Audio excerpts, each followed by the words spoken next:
En ce jour du 21 août 2025. Le pré-Clest Jova donne beaucoup de paroles au frère Ashbert. Plus de 130 paroles au total, dont une part considérable parle de la nécessité de projet notre cure. Frère Ashbert va expliquer pourquoi nous devons projet notre cure. Tout d'abord, il y a cette parole qui dit: le Saint-Esprit répond en nous. C'est pourquoi il faut projet notre esprit. Projet notre cure, pour ne laisser aucun venement, aucun. Ne laissez rien le souiller ou le troubler. Car n'avons-nous pas en nous le Saint-Esprit du prêt? Oui, le Saint-Esprit y demeure. Le Saint-Esprit doit répondre dans notre esprit. C'est pourquoi nous devons bien projeter notre esprit. Bien projeter notre cure, afin que déesse que l'Esprit du prêt parle dans notre esprit, nous comprenions immédiatement. Et l'enregistrions aussi. Car notre esprit, notre cure, est le temple de Dieu. Notre cure est le temple de Dieu et du Seigneur Christ. C'est pourquoi notre cure ne doit pas laisser entrer d'autres choses. Notre esprit est le temple de Dieu et du Seigneur Christ. C'est pourquoi notre esprit ne peut pas laisser d'autres choses y rentrer pour le troubler. Le temple de Dieu est saint.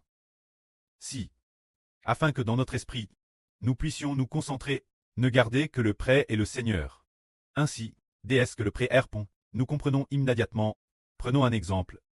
Par exemple, aujourd'hui, 2 heures du matin, vers 2h30 du matin, notre sœur Rebecca, elle était assise sur un tabouret. Elle était peut-être en train de prier ou de s'approcher du pré Clest, les yeux fermes. Soudain, le pré lui a dit une parole. Qu'elle a rue, lui disant: division à... Il a dit division. Et elle l'a immédiatement re, ce qui signifie que le royaume spirituel d'Israël va être disperse. Dans ce cas, c'est parce que dans notre esprit, il n'y a pas d'autre trouble, que nous pouvons recevoir la voix de Dieu. Ou encore, un jour, sur Zaouane tête assise tranquillement, priant les yeux fermes, sans aucun trouble en elle. Alors le pré a directement, le Saint-Esprit lui apparaît directement en disant: celui qui baptise du Saint-Esprit et de feu. Tu dois absolument croire, ne sois pas un drôle. Quelle est la raison pour laquelle sur Zaouane a immédiatement une telle parole, jaillissant de son esprit? C'est parce qu'elle n'était pas trouble par d'autres choses. Ainsi, sur Zaouane a fortifié son cœur, ce qui l'a fait croire encore plus en frère Ashbert. Et sa foi est devenue plus ferme. Ainsi, dans notre esprit, ne laissons pas d'autres choses entrer.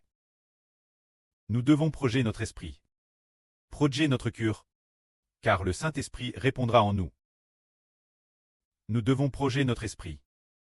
Projeter notre cœur, pour ne laisser aucune chose le troubler ou le souiller. Afin de ne pas être trouble et souille. Alors le pré ne parlera plus travers notre esprit. Et finalement, sans s'en rendre compte, le pré ne prendra plus plaisir en nous. Le Seigneur ne prendra plus plaisir en nous. Juste après, l'esprit du pré a dit de me garder dans le Saint-Esprit, d'être complètement saint. Cela signifie que l'esprit soit entièrement dédié uniquement au Saint-Esprit et l'Esprit du Seigneur, sans aucune autre chose qui entre dans l'esprit, se dire qu'une personne est sainte en esprit. Qu'est-ce que la sainteté? Il n'a pas d'autre esprit qui puisse y entrer. Seul l'Esprit de Dieu et du Seigneur sont l'intérieur. Une telle personne est appelée sainte. Par exemple, les 144 Zurozorozro pousses de l'Apocalypse appelaient vierges fidèles, qui ne se sont jamais souillées. Cela signifie que ses frères et sœurs ont un esprit éthérès pur. Ne regardent que vers le Seigneur, non que le Seigneur dans leur esprit. Ainsi, l'esprit devient saint. Un esprit saint n'a rien d'autre qui y entre. Alors dans l'esprit, qui sera souillé? Ceux qui seront souillés sont ceux qui coûtent la foi, les enseignements de l'Esprit de Dieu et du Seigneur Christ. Et les enseignements de Satan, cette personne est absolument souillée. Qu'est-ce que l'enseignement de Satan? Se dire. Coûter la foi le pré-Clest et le Fils du Seigneur, le frère Ashbert, venant du Saint-Esprit et de l'Esprit du Seigneur. Se nourrir de l'eau de la vie, et en madame temps, à l'écouter dans les religions, à l'écouter dans toutes sortes d'endroits, Cette personne est Apple prostitue en esprit. Ceste de la prostitution spirituelle. Et sera finalement abandonnée par Dieu. Cela nous appelle ne pas être souille dans notre esprit. De la madame manière. Si un frère ou une sœur a déjà été mis par Dieu pour devenir saints, s'ils sont devenus saints, et que nous rendons encore visite notre famille, pour contacter ses proches parents et amis, et prenons de leurs nouvelles, avec trop d'intimité. Alors Ashbert dit que cette personne sera certainement souille, parce que les incroyants, ses parents et amis, les mauvais esprits en eux, en profiteront pour nous parler. Se dire que leurs paroles viennent de leurs mauvais esprits, qui résident dans leur esprit, et parlent travers leur bouche. Ainsi déesse que nous acceptons et approuvons. Les doctrines de ces mauvais esprits entrent dans notre cœur, et sans faire attention, nous nous souillons. Par exemple, quand le frère Ashbert parle maintenant, de quel esprit cela vient-il? De l'Esprit de Dieu et du Seigneur. S'adressant aux frères et sœurs, l'Esprit de Dieu est le Saint-Esprit. Et l'Esprit du Seigneur est aussi l'Esprit de vie, qui est pur et saint. Quand les frères et sœurs le coûtent, cette coûte pénètre dans leur cœur, cette eau pure de la vie entre dans leur cœur, et l'intérieur devient de plus en plus propre, de sorte que notre esprit n'a plus faim ni soif. Mais si ce que nous coûtons n'est pas dit par le frère Ashbert, provient d'autres pasteurs, frères par des pasteurs religieux. Alors, le frère Hébert a dit, l'Esprit de Dieu n'est peut-être pas en eux. Si nous coûtons ainsi ces pasteurs religieux, il est possible qu'ils viennent aussi d'une ancienne religion, ou de divers erzos, perchant ce qu'ils ont entendu dans des sermons. Bien, nous l'avons coupé, et avons trouvé cela plus bien. Faisons une comparaison. Le frère Hébert dit ceci. Et ce pasteur dit cela, force de comparer, il ne peut plus distinguer quel est le Saint-Esprit, et quel est l'Esprit d'un autre Dieu, sans s'en rendre compte. Son esprit est troublé, et sans s'en rendre compte, le diable le capture. Finalement, ce qu'il revoit, c'est l'esprit de Satan. Se dire qu'il revoit l'esprit du pchèche. Il revoit de l'ivraie, et non du Béel. Finalement, force d'écouter les doctrines de Satan. Sa vie finit par ressembler de l'ivraie. Ainsi, notre esprit doit être saint pour discerner. Est-ce que cela vient de la voix de Dieu qui parle? Est-ce que cela vient du Seigneur? C'est pourquoi nous ne coûtons que ce qui vient du précleste et du Seigneur, et non ce qui vient d'autres dieux. Alors notre esprit sera pur, de plus en plus pur, de plus en plus pur. Notre vie grandira, de mieux en mieux, de mieux en mieux. Le moment venu, nous serons envoyés par Dieu, et utilisés par Dieu. C'est cela qui nous demande d'être dévoués dans notre esprit. Ensuite, l'esprit du pré a dit encore que le frère Hébert et les deux autres frères ne laissent absolument aucun trouble entrer dans leur esprit. Particulièrement dans l'esprit du frère Hébert, qui n'appartient qu'au pré et papa. Ainsi il accomplira certainement de grandes choses. Si l'esprit n'est trouble par rien, on pourra accomplir de grandes choses.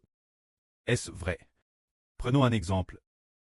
Ces jours-ci, le frère Hébert a personnellement modifié les chants des frères et sœurs. Par exemple, ce soir, pendant que nous adorions, la sœur Ruth a dirigé le chant sur la mélodie principale. Le frère Hébert a entendu dire que certains frères et sœurs, après avoir l'eau, ont vers des torrents de larmes terrestres touchent. Pourquoi avec nos anciens chants, entendait-on rarement dire qu'ils chantaient en versant des larmes d'émotion, mais maintenant nos chants, on les chante en versant des torrents de larmes, verse par grand amour pour le précleste et le Seigneur, et aussi par grand amour pour le frère Hébert. Pour quelle raison? Pour une seule chose. Comme le dit la phrase précédente.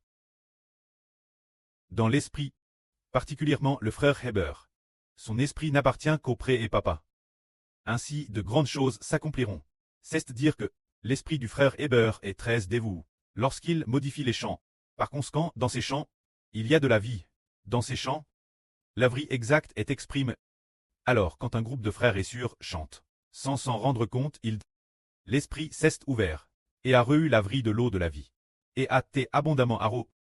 Le cœur entier s'est alors tourné vers Dieu et le Seigneur. C'est ainsi que l'esprit n'appartient qu'au pré et papa, pourra accomplir de grandes choses. Par exemple, frère Hébert prodiera davantage son esprit par la suite, pour qu'il n'appartienne qu'au pré et papa, car frère Hébert est l'arche de l'alliance. L'Esprit Saint et l'Esprit du Seigneur des deux tables de l'alliance. On fait alliance en Hébert, bien. Alors il y a de la vie dans l'arche. L'Esprit de Dieu et du Seigneur y réside. Et frère Hébert le projet bien, bien. Et après cela, frère Hébert, prêchant continuellement la vie, prêchant sans cesse la vie, n'accomplira-t-il pas de grandes choses? Est-ce que le tiers de l'humanité promis par Dieu reviendra entièrement, se tournera entièrement vers le Précleste et le Seigneur, afin qu'ils ne prissent pas, mais qu'ils aient la vie éternelle? Cela arrivera vraiment, il en sera vraiment ainsi. C'est dire que l'exclusivité dans l'esprit, la protection dans l'esprit, c'est la noblesse, c'est la gloire. Si, dans l'arche de l'Alliance, ce ne sont pas les deux tables qui s'y trouvent, s'il y a à la fois les deux tables, et que d'autres choses y entrent, alors ce ne sera certainement pas bon. Si d'autres choses y entrent aussi, et que la vie est proclame travers l'arche, alors l'eau de la vie va se troubler. Elle deviendra une eau impure. Ainsi, nous comprenons que, frère Héber tout d'abord, le pré a particulièrement enseigne que, frère Héber et les deux autres frères, dans leur esprit, ne doivent absolument pas se laisser troubler par quoi que ce soit.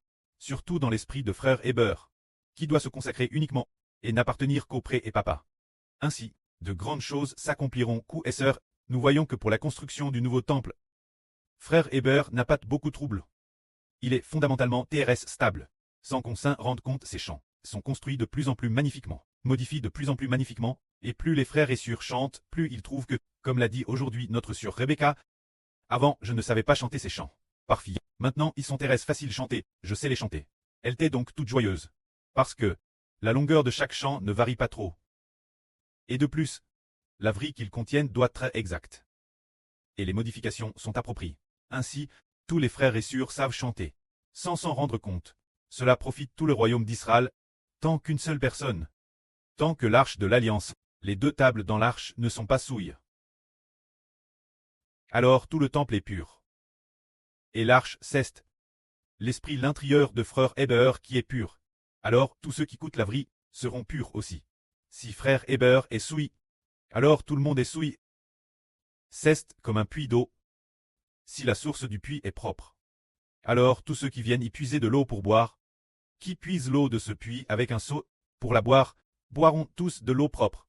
Si la source l'intérieur du puits est souillée, eh bien, tout le puits est sale. Alors tous ceux qui puisent de l'eau, pour la ramener chez eux et la boire, sont tous souillés. Ainsi, Eshber comprend cela. En tant que souverain sacrificateur, Eshber garde tout particulièrement son propre esprit. C'est une question de vie pour toute une nation. Alors ensemble, les frères qui servent Dieu ensemble et les précieux frères et sœurs doivent aussi garder leur propre esprit, et ne doivent surtout pas être troubles. Frère Eshber va partager un beau témoignage qui concerne l'une de nos sœurs. Autrefois, nous avions une sœur. Elle était aussi dans l'hôtel, et maintenant, elle va beaucoup mieux. Il s'agit de notre sœur Haha. Auparavant, frère Eshber l'exhortait. Elle ne comprenait pas grand-chose. Il l'exhortait en disant, « Ma sœur, ne fréquente pas les non-croyants. Ne sois pas en contact avec eux. » Ce moment-là, notre sœur ne comprenait pas que c'était un enseignement de Dieu. Ainsi, notre sœur Haha, par amour, n'a pas eu le cœur de les abandonner. Alors, notre sœur, voulant les encourager, pour qu'ils reviennent sur le bon chemin. Ces gens ont plus de souilles. Continuellement, notre sœur Haha, rendant notre sœur Haha encore plus faible. Chaque fois qu'elle contactait ses non-croyants, chaque contact, elle restait faible pendant plusieurs jours. Nous avons prié avec ferveur pour cette sur de nombreuses reprises. Par la suite, notre sœur Haha a progressivement compris. Elle a aussi écouté l'enseignement de frère Eshber, disant de ne pas fréquenter les non-croyants. Ceux qui n'acceptent pas frère Eshber, de ne fréquenter aucun d'eux. Ceux qui refusent de l'accepter, il ne faut pas les fréquenter, de peur que les doctrines des esprits mauvais en eux n'entrent en nous, et que nous ne devenions faibles.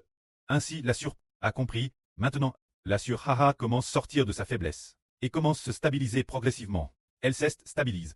C'est dire, nous gardons notre propre esprit. Que la gloire soit rendue auprès et au Seigneur. Amen.